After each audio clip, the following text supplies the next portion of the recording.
Yo. Yeah. Yo. What's going on, guys? How y'all feeling out there? Thank you so much for coming on and hopping on with us. Subscribe to the channel. Leave a comment below. Share the video. Oh, you said it really fast. So we got, man, Thomas Sowell, man. I don't know what he's talking about on this, but it's this Thomas Sowell reveal startling historical facts that will leave you speechless. I'm hoping this is something that we've never heard before, because I don't know what he's going to say based on this title. So let's startling historical facts. Let's see. Minorities are on the short end of disparities, as in the United States, Britain, and France, and sometimes it is a majority that lags behind, as in Malaysia, Indonesia, or the Ottoman Empire. That's pretty. Sometimes the disparities are blamed on discrimination, sometimes on genes. But in any event, the disparities are treated as oddities that need explaining, no matter how common such supposed oddities are in countries around the world, or in how many centuries they have been common. Because intellectuals' assumptions about these disparities are so deeply ingrained, so widely disseminated, and have such powerful ramifications on so many issues, it is worth taking a closer and longer look at the facts of the real world, now and in the past. Where minorities have outperformed politically dominant majorities, it is especially difficult to make the case that discrimination is the cause. The problems with genetics as an all-purpose explanation will be dealt with in the next chapter.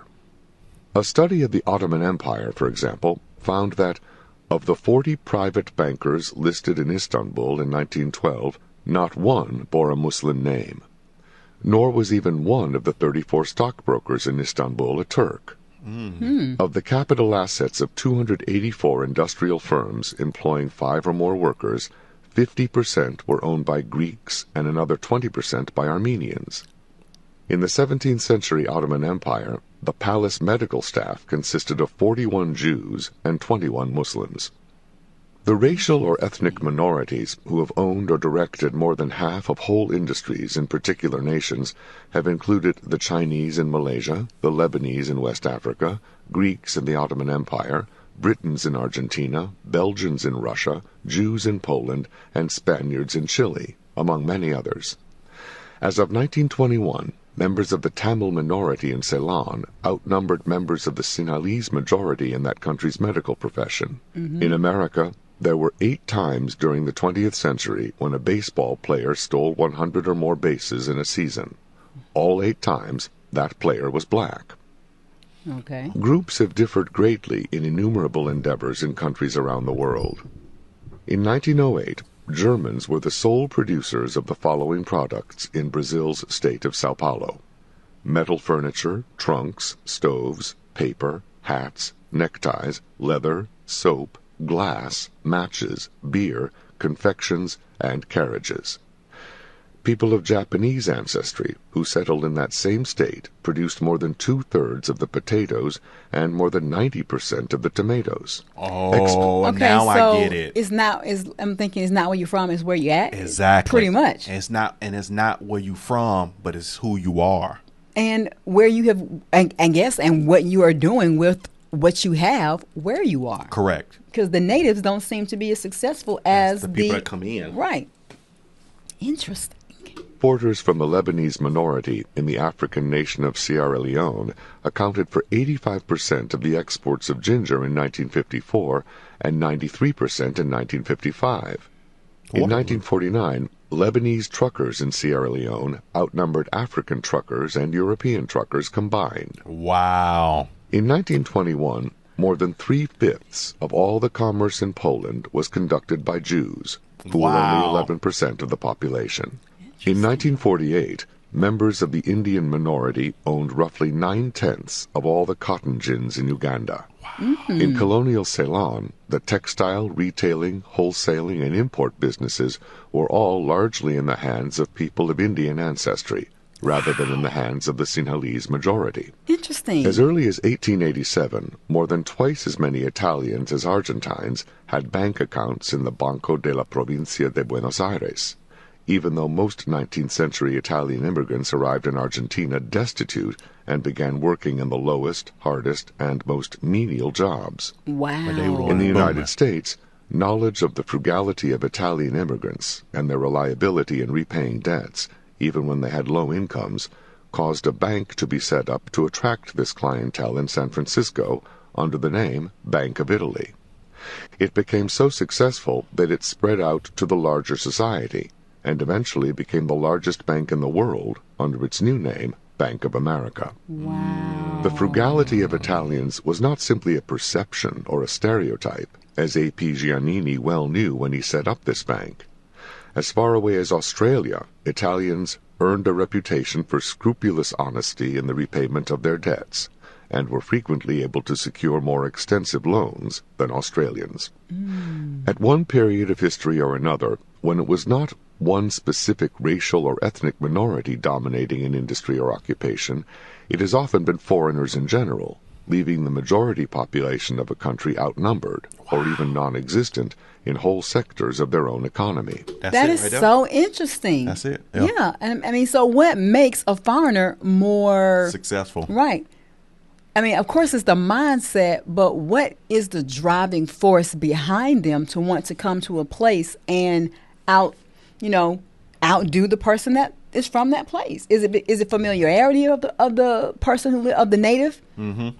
I don't know. That's just like I don't care where you go. We've been to different states and go to different places. I'm saying within the U.S.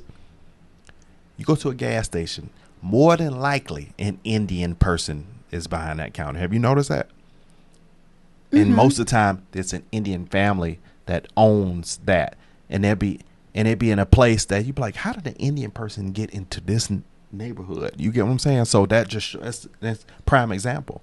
The local people they not roaming this territory. It's a foreign person coming and they dominating in your space.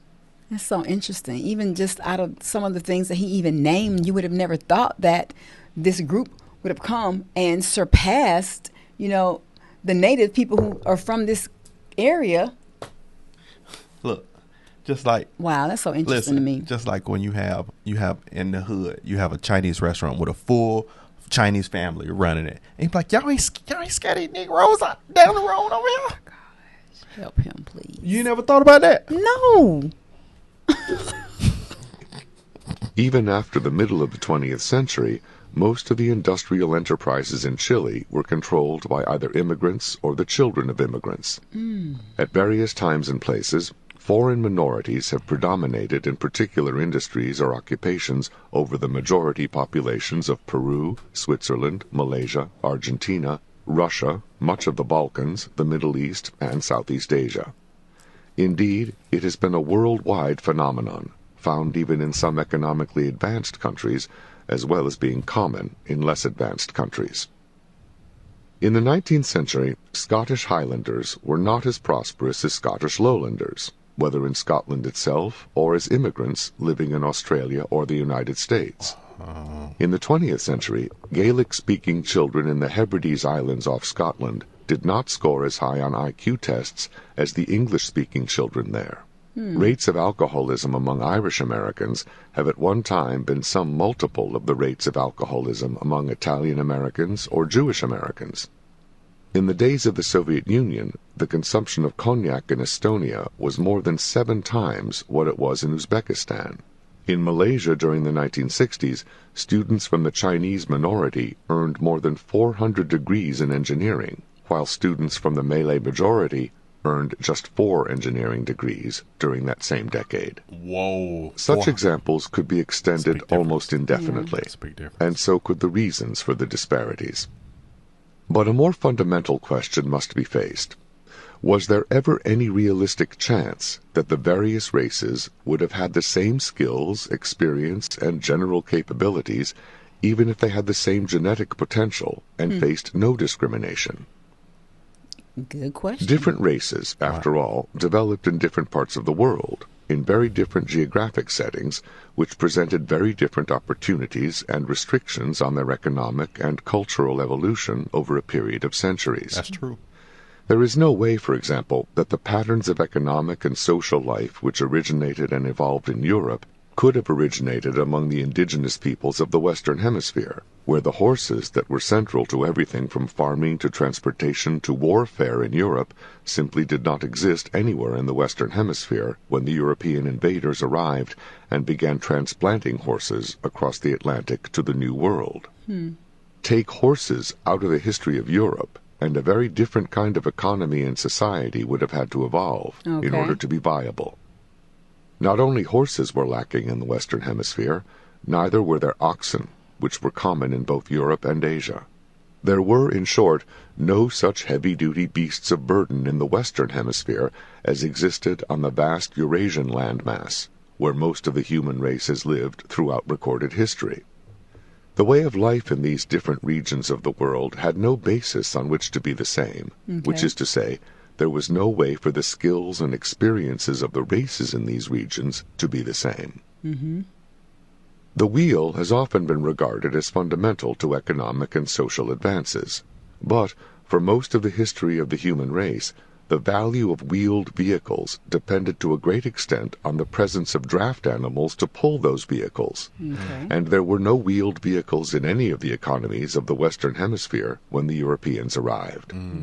The Mayans had invented wheels, but they were used on children's toys, so the issue was not the intellectual capacity to invent the wheel, but the circumstances that make wheels more valuable or less valuable.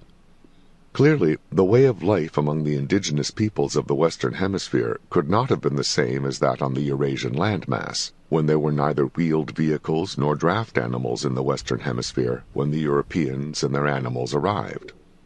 Regardless of which race lived in Europe or in the Western Hemisphere, they would have faced very different opportunities or restrictions as regards their economic and cultural development before they encountered each other, and could hardly have been the same at that time. Wait, really good. I did not know the Mayans created the wheel. That was really, really good. So it wasn't the fact of them creating the wheel; it was the circumstances that led up to why they created the wheel. I mean, this was really good because it really makes you think. Okay, so is it really the race? It has to do with genetics. You know, what is going to make this person, this culture, this society more successful? So I think what it is these people come from this area with this certain skill that y'all do over here. You say, all right, we're gonna go over here and take this skill. Now you booming and bucking over here.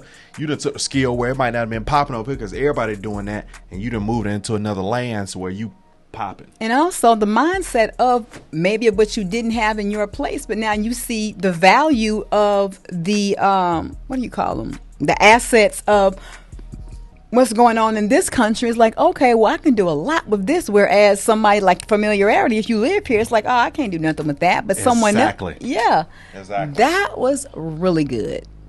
Like wow. You go, like man, I don't like when you wear them scrunchy socks over here. You go over there and they be like, oh my God, he is fly. So it ain't where you from, it's where you at. And that's what I heard earlier on. I was like, okay, so where is he going with this? Because this is like, wait a minute, these people migrated all the way over here and just faded the people who are from here. Look at this. Well, let's go. So it ain't where you from, it's where you at. It's what you do with what you got, where you at. Let's go. Like, comment, subscribe. Don't take a nosedive, but comment down in the section below if you want some. We love you guys. Subscribe to the channel and we'll see you in the next video. Boom. Bye-bye.